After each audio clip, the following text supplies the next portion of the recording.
الحمدللہ وکفیٰ وسلام علی عبادہ الذین اصطفیٰ اما بعد۔ اس کے بعد حروف قلقلہ۔ حروف قلقلہ یہ 5 حروف ہیں۔ ان کا مطلب یہ ہے کہ ان حروف کو جب ہم پڑھیں گے ادا کرتے وقت تو ان پر جب یہ حروف ساکن ہوں، چاہے ان پر جزم ہو یا وقف کی وجہ سے ساکن ہو رہے ہوں، تو ان کی ادائیگی اس طرح کی جائے گی کہ آواز تھوڑی سی ہلے گی، یعنی گیند جس طرح گیند ٹھپا کھاتی ہے اسی طرح جو ہے آواز بھی تھوڑی سی ٹھپا کھاتی ہوئی محسوس ہوگی، جیسے اب، اق، اد، اج، یہ اط، یہ جو آواز ہے آخر میں یہ قلقلے کی آواز کہلاتی ہے۔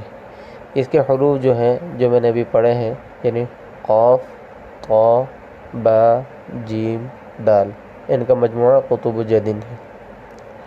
وآخر دعوانا الحمدللہ رب العالمین۔